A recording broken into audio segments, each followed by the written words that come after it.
Tá? Bom dia, nossos amigos do Brasil. Um prazer estar aqui com vocês.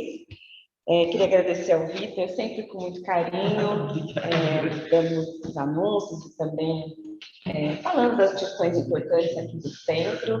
Algumas das coisas que ele falou, eu vou provavelmente pegar alguns ganchos também na palestra de hoje. É sempre uma alegria estar aqui com vocês. Então, eu queria realmente agradecer a todos que fazem parte desse centro, dessa família espírita aqui em Perth. Eu vou começar a palestra de hoje com um vídeo que eu já usei numa palestra minha de acho que 1 ano e meio, 2 anos atrás, mas que é um vídeo fantástico. Então, eu peço desculpas por aqueles que já ouviram e que vão talvez achar repetitivo, mas é uma reflexão tão importante que, para esse tema em especial, me ajudou a pensar de uma forma um pouco mais ampliada. Então, eu vou passar aqui para vocês. Quem é o filósofo Mário Sérgio Cortella? Já imaginou? Todo mundo. Já conhece gente que fala assim, sabe o que você está falando? Tem gente que, inclusive, não admite nem ser travado na porta giratória do banco. Ele acha uma ofensa. Quase que ele vira para o guarda e diz assim, não está vendo que eu sou branco?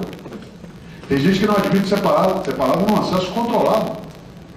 Sabe com quem você está falando? O que você responde, hein? Eu pedi para colocar um retroprojetor aqui para eu desenhar um pouco o que é que significa. Quando alguém falar isso, sabe com quem você está falando? O que será que você responde? O que é um ser humano, hein? O que será que é um ser humano? O que é um homem? O que é um homem e uma mulher? Se quiser até deixar a luz por conta da filmagem, pode deixar à vontade, tá? Não vai atrapalhar aqui. Mas é uma questão isso. Olha que coisa. O que é um ser humano? Aristóteles disse no século IV a.C. que o homem é um animal racional. Até hoje a gente usa isso. O homem é um animal racional. Pascoal disse no século XVII, o homem é um caniço pensante. Já imaginou? Fernando Pessoa tem a definição que eu mais gosto do ser humano. Fernando Pessoa dizia, o homem é um cadáver adiado. O homem é um cadáver adiado. É bem precisa a definição. O que é um ser humano? A ciência tem algumas suspeitas e eu queria fazer uma rápida viagem aqui, só para você não perder. A ciência acredita que nós estamos num universo que tem provavelmente um formato cilíndrico, em função da curvatura do espaço. Até alguns anos essa teoria ela era considerada única. Hoje já há suspeita de que talvez não seja assim. Mas se acredita que nós estamos num universo que tem um formato cilíndrico em função da curvatura do espaço e que é, atenção, um dos universos possíveis. A física quântica, que será dominante a partir de agora, ela não trabalha mais com a noção de universo, mas com a noção de multiverso. Basta você ver grandes livros do Marcelo Gleiser e outros estudos que são feitos nessa área, com uma tradução muito boa para a linguagem mais comum, isso vai nos ajudar a pensar. A ciência acredita que nós estamos num universo que tem provavelmente um formato cilíndrico e provavelmente também esse universo apareceu há 15 bilhões de anos. Alguns falam em 13, outros em 18, mas provavelmente há 15 bilhões de anos houve uma grande explosão que um cientista inglês que morreu há 5 anos, de gozação, porque ele não acreditava, ele chamou de Big Bang e o nome pegou. Qual que é a suposição científica? Que há 15 bilhões de anos o nosso universo estava todo ele contido num único ponto. A lógica é a seguinte, olha aqui na minha mão. Você pega uma mola de metal e vai apertando, e quando você chega no máximo do aperto, você amarra com uma cordinha. Imagine que tem ali de matéria concentrada e energia retida. Há 15 bilhões de anos, nosso universo inteiro estava num único ponto adensado.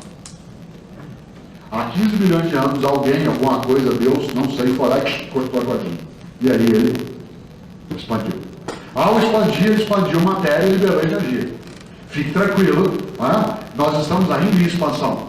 Tanto se você olhar o céu hoje à noite, dá para observar em relação ao ano passado a expansão do nosso hemisfério, se você tiver clareza. E é verdade, nós estamos em expansão porque a mola ainda está em estendimento.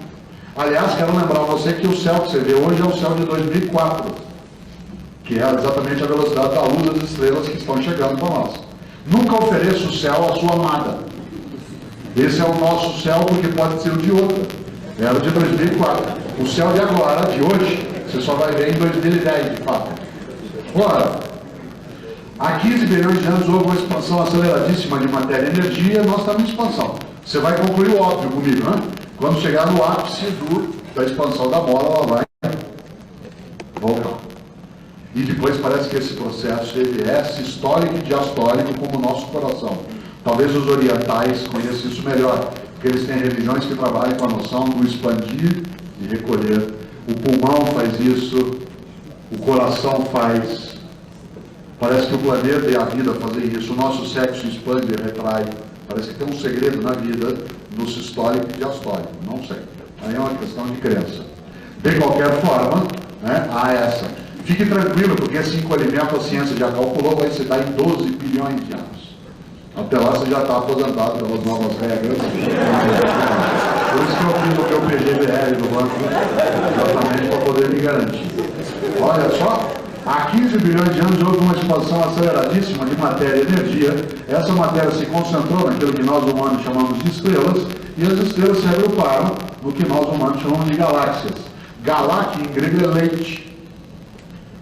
A ciência calcula que no nosso universo haja por volta de 200 bilhões de galáxias.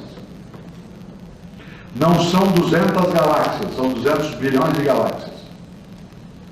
Uma delas é a nossa, que fica aqui na porta de saída do universo, que é a Via Láctea, e que é leite em latim. Que não é uma galáxia assim tão grande, ela tem apenas 100 bilhões de estrelas. Uma dessas estrelas é a nossa. Quando era criança, a gente chamava de estrela de quinta grandeza. Agora é chamada de estrela anã, que é o Sol. O que é o Sol? O Sol é uma estrelinha, entre outras 100 bilhões de estrelas, compondo uma única galáxia, entre outras 200 bilhões de galáxias, num dos universos possíveis e que vai desaparecer. Em volta dessa estrelinha giram massas planetárias sem luz própria, 9, para ser mais exato, talvez 8. A terceira delas, a partir do Sol, é a Terra. O que é a Terra? A Terra é um planetinha que gira em torno de uma estrelinha, que é uma, entre outras, 100 bilhões de estrelas, compondo uma única galáxia, entre outros 200 bilhões de galáxias, num dos universos possíveis e que vai desaparecer. Veja como nós somos importantes. Tem gente que acha que Deus fez tudo isso só para nós existirmos aqui. Esse que é um Deus inteligente. Entende a relação custo-benefício? Tá? Ele faz bilhões de estrelas, galáxias, só para nós existirmos aqui. Tem gente que acha que coisa pior. Acha que Deus fez tudo isso só para essa pessoa existir ali.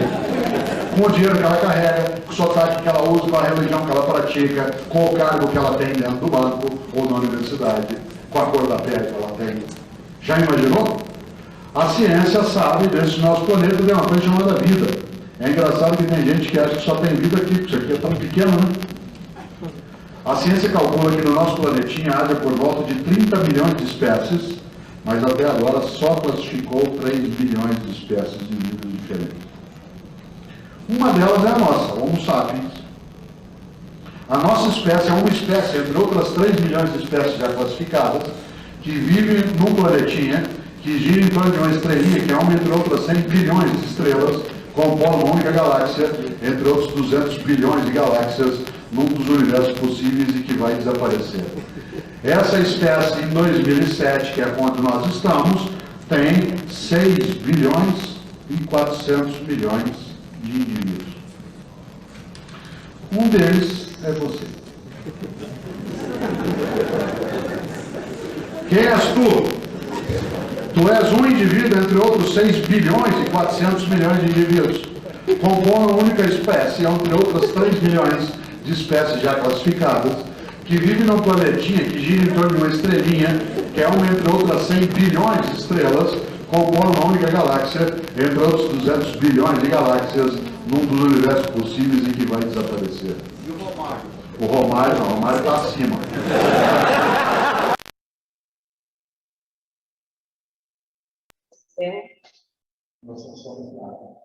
Nada, né? E ao mesmo tempo somos algo importante, né? No meio da criação. Mas ele conclui dizendo que nós somos bicicleta do subtrócilo. Ou seja, num mundo tão gigante, quem somos nós? Eu resolvi passar esse vídeo porque o tema de hoje, como o Vitor já falou, é um dos capítulos que eu mais gosto do Evangelho. E é justamente o capítulo Há muitas moradas na casa de meu pai. E nós vamos falar especificamente sobre os mundos de expiações e provas e mundos regeneradores. Então, eu achei interessante, talvez, trazer esse vídeo para a gente ter uma ideia de tanta coisa que a gente pode falar nesse tema. Porque se somos o que o Cortella mais ou menos colocou, um pequeno ser no meio de uma criação imensa, como na nossa cabeça nós achamos que a Terra é apenas o único local no mundo que tem vida inteligente, e que nós somos talvez os seres mais potentes e poderosos do universo.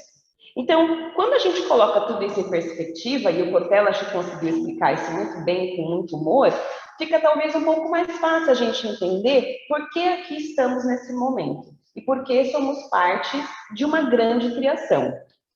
Então, nós vamos falar especificamente do capítulo 3 do Evangelho segundo o Espiritismo, itens 13 a 17.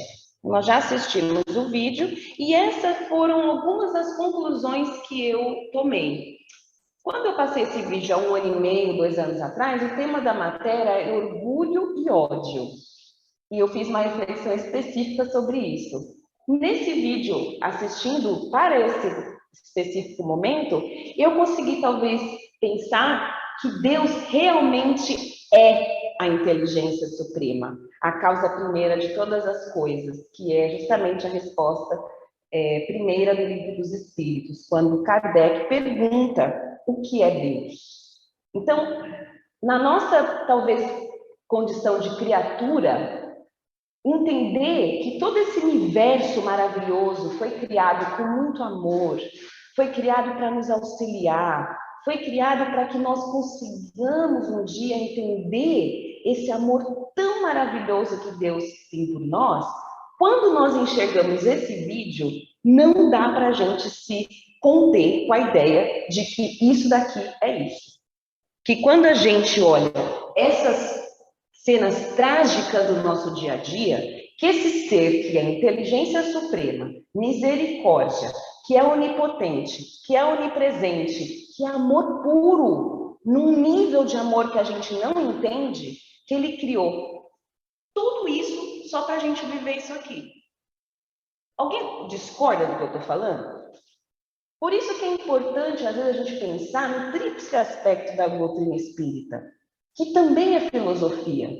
Então, Mário Sérgio Cortella, mais de uma vez, nos auxiliou a pensar no sistema mais ampliado do eu, do agora, do momento. Não só das questões religiosas e científicas, mas filosoficamente, o que significa estarmos aqui neste momento vivendo tudo isso.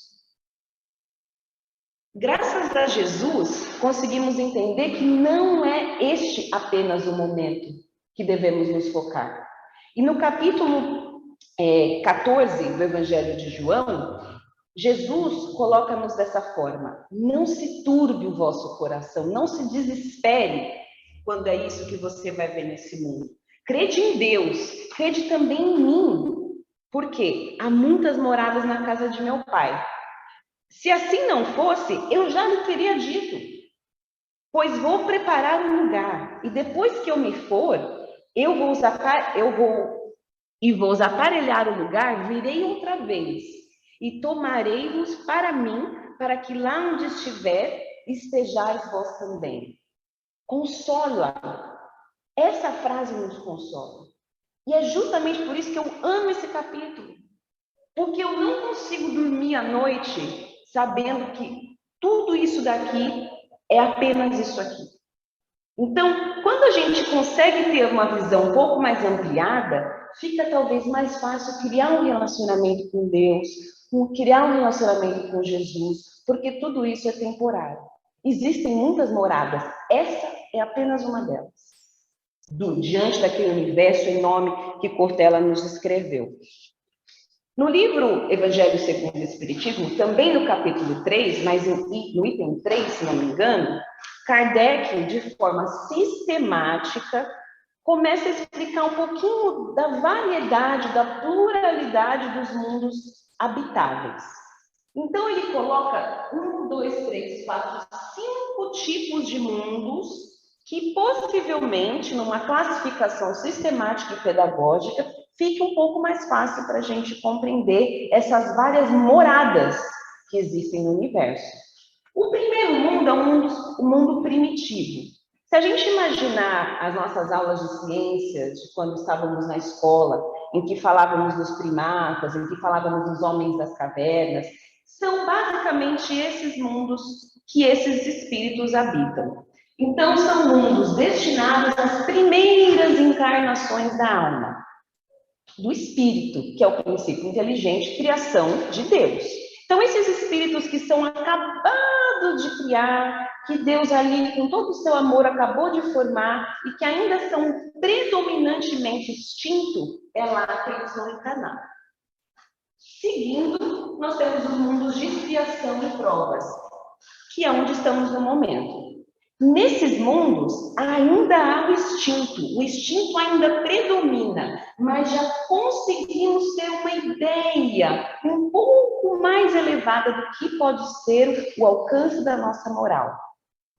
Nesses mundos ainda predomina o mal.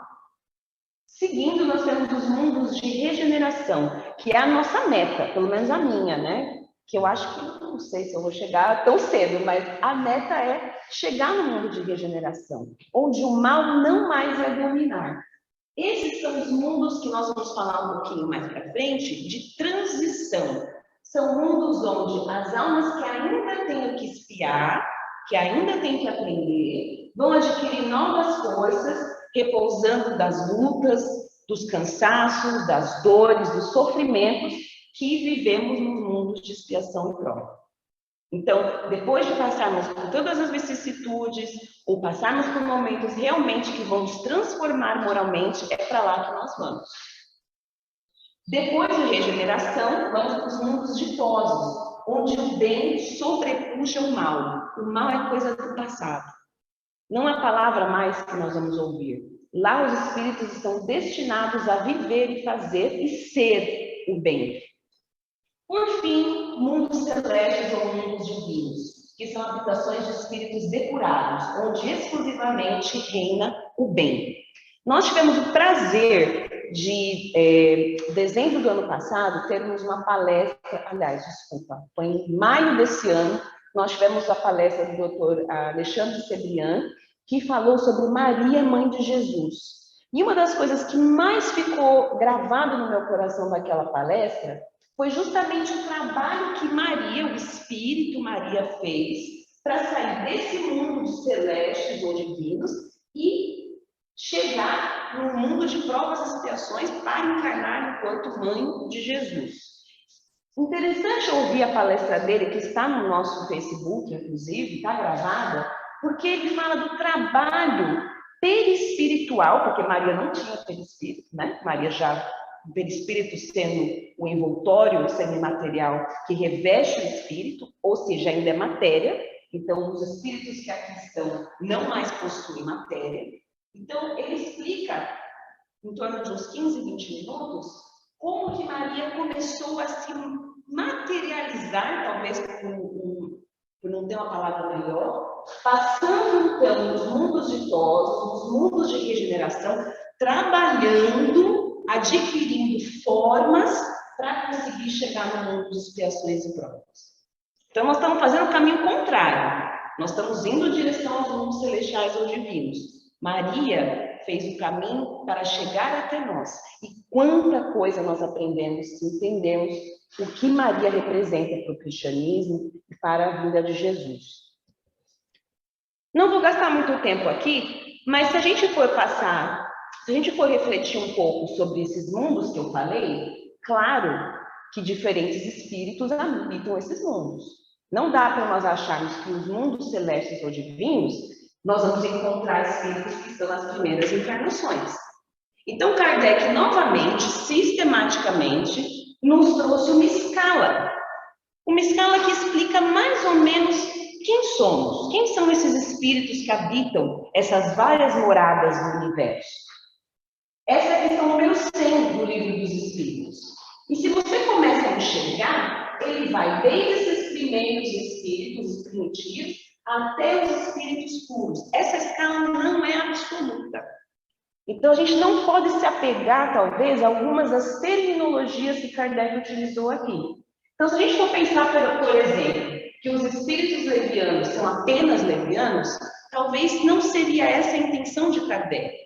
Ele apenas nos colocou que a característica predominante de um espírito dessa categoria aqui é leviano, que é um espírito leviano.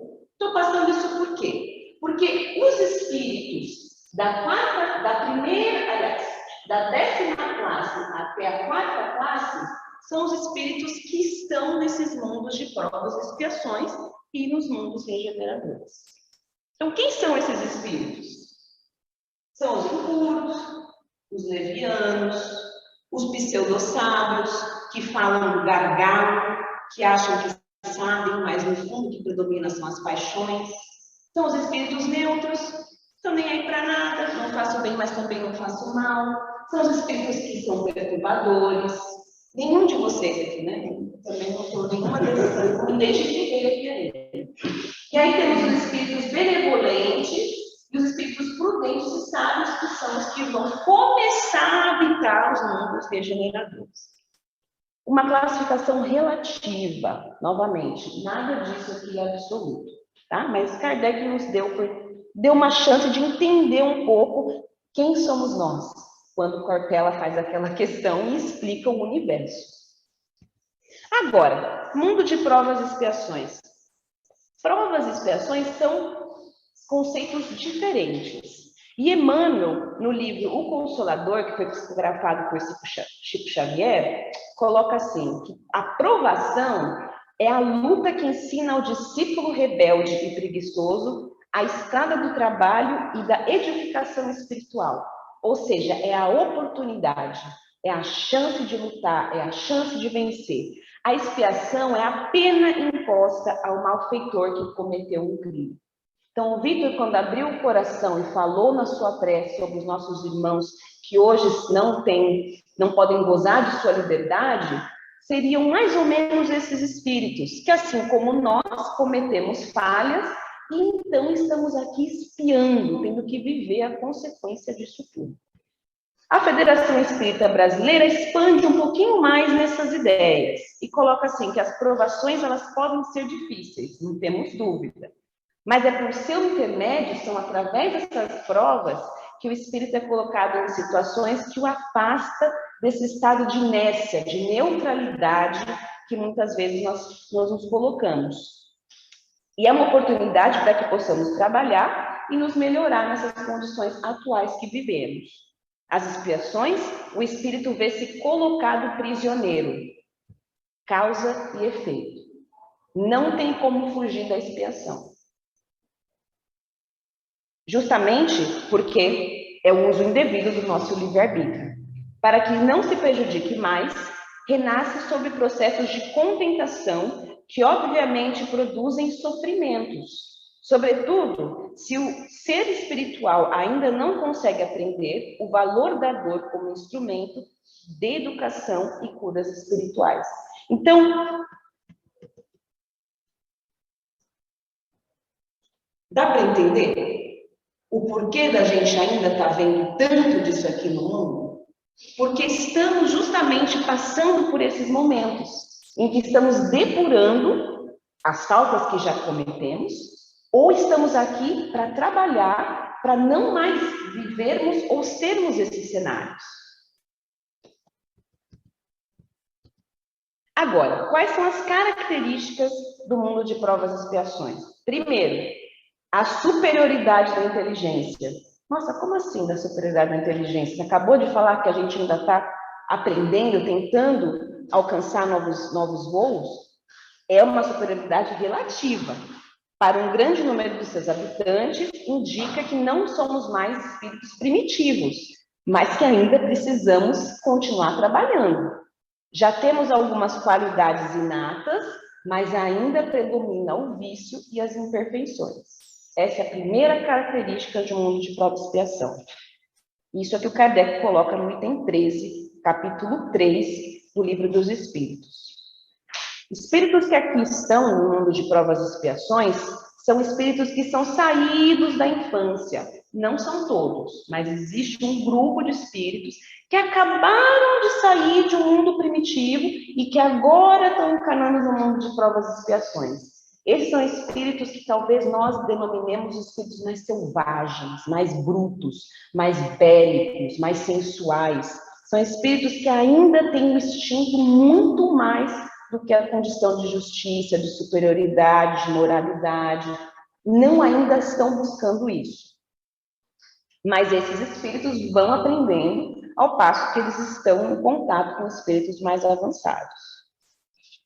Outra característica do mundo de provas e expiações é que esses locais, eles servem de exílio. E tem um livro muito bacana, que chama Exilados de Capela, do Edgar Armond, que explica justamente como espíritos que vinham de uma constelação chamada Capela, de um planeta específico de Capela, foram retirados de lá porque estavam atrasando o avanço daquele mundo, daqueles que ali habitavam. Então, a Terra, enquanto mundo de provas e expiações, também serve como um local reparador para espíritos rebeldes que foram expulsos ou exilados de áreas onde já predominava uma característica diferente daquelas que eles ainda vibravam. Então, por isso, ainda encontramos perversidade e a inclemência da natureza e das nossas condições. Mas é aqui que vamos também desenvolver qualidades que vão atingir o nosso coração e a nossa inteligência.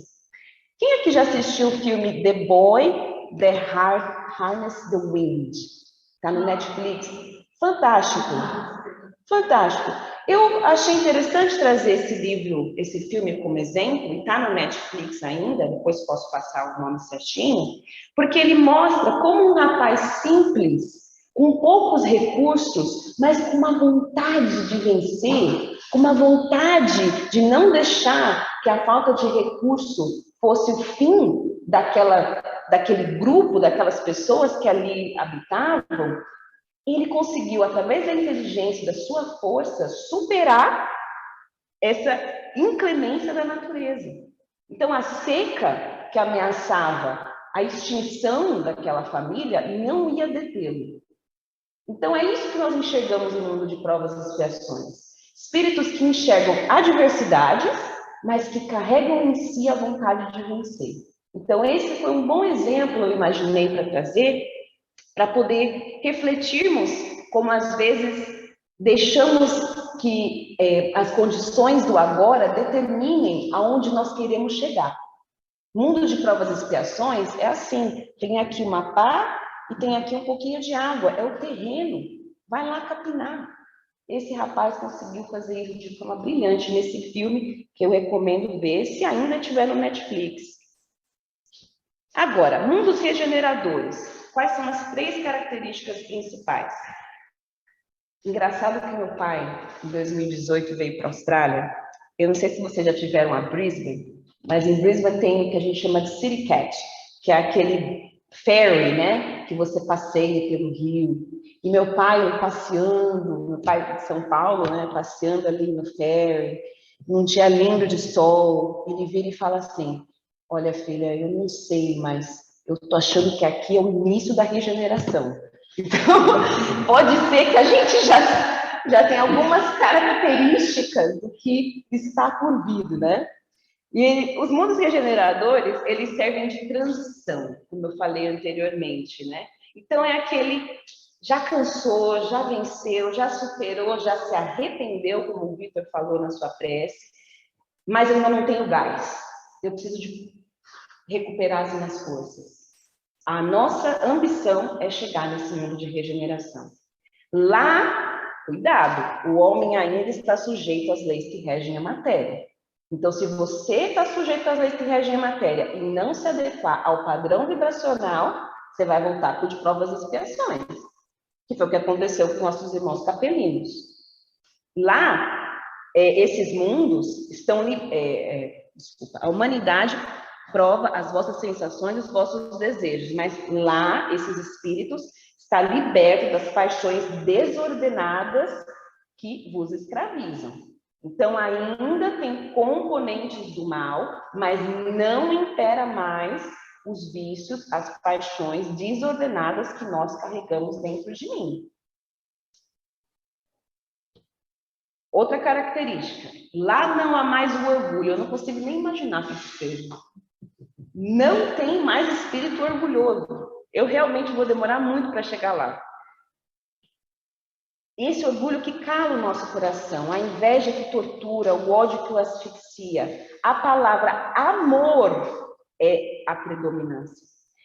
E o São Agostinho, que foi quem ditou essa passagem, esse é o item 16 do capítulo 3 do Evangelho segundo o Espiritismo, Santo Agostinho nos colocou: a palavra amor está escrita em todas as frontes dos espíritos de mundos regeneradores. É uma perfeita equidade que regula as relações sociais. Não há desigualdade, não há aquele que tem menos e aquele que tem mais. É uma equidade das relações sociais. Todos manifestam a Deus e buscam chegar a Ele segundo as suas leis. A vontade de chegar a Deus é o que predomina, é o que motiva, é o que nos incentiva quando chegarmos no mundo de regeneração. Última característica. Cuidado!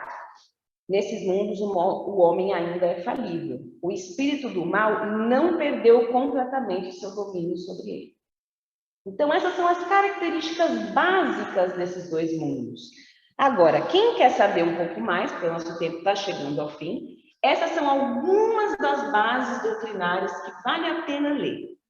O nosso lar talvez seja o mais fácil primeiro, e aquele que tem... Acho que dá para visualizar. Quando você começa a ler André Luiz, dá para ver o mundo, que ele descreve em muitos detalhes. E lembrando que o nosso lar é uma colônia próxima aqui da Terra. Ou seja, os espíritos que lá estão são espíritos assim como nós, certo? Ou até numa posição um pouco mais superior, porque já estão numa colônia, então já tem algum grau de consciência. Os lados de capela, que foi o que eu comentei inicialmente, que fala justamente da expulsão, do exílio desses irmãos capelinos.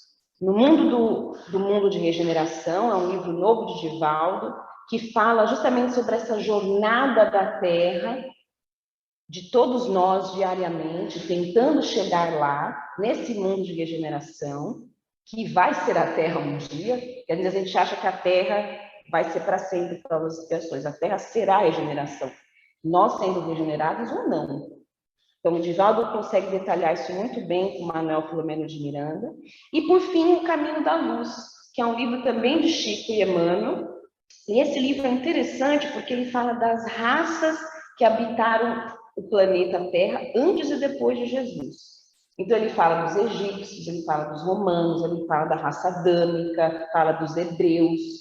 Então, dá para a gente ter uma ideia da característica moral de cada um desses povos.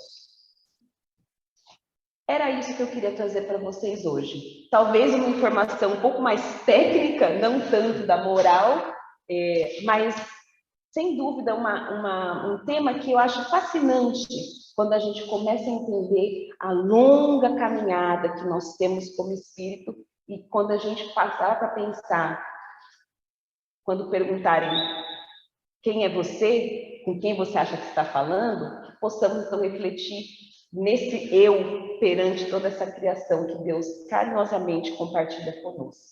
Desculpa, acabei me estendendo um pouquinho a mais, mas espero ter trazido a informação para vocês hoje.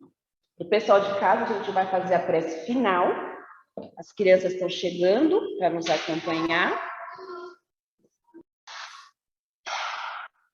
Convidar a todos para sentarem talvez um pouco mais confortáveis em suas cadeiras, deixar talvez o peso dos ombros cair um pouco mais, que possamos respirar profundamente e abrir os nossos corações, que possamos nos conectar com esse Pai maravilhoso, esse Criador do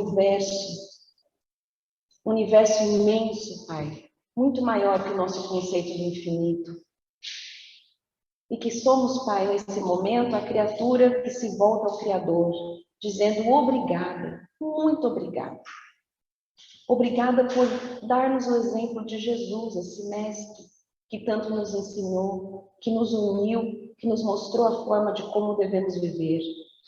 Obrigada, Pai, pela nossa vida, que talvez pequena diante da criação como um todo, ainda assim é uma vida importante, e nós agradecemos por hoje estarmos aqui, por termos encontrado no Espiritismo consolo, explicações, conhecimento, possibilidades de reflexão.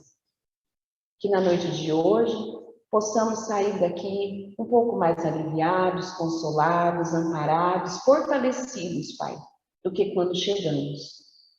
Que o Senhor possa tocar os nossos corações, possa tocar os nossos lares e que possa nos mostrar o caminho que devemos percorrer para sairmos de um mundo de provas e expiações e chegarmos ao mundo de regeneração. Nós agradecemos os nossos mentores que nos amparam, que nos acompanham. Agradecemos aos mentores dessa casa que preparam esse ambiente, que nos acolhem carinhosamente. Nós agradecemos aos ancestrais dessa terra, aos nossos irmãos aborígenes que nos permitem hoje aqui estarmos. Por fim, Pai, agradecemos por tudo, essa palavra que ainda é pequena diante da sua imensidão. Obrigada por todos que aqui estão, pelos espíritos que vieram nos visitar, pelos espíritos encarnados ou desencarnados, cujos nomes foram mencionados em nossas caixas de orações. Que todos, Pai, possam sentir o seu amor, hoje, agora e sempre. Que assim seja.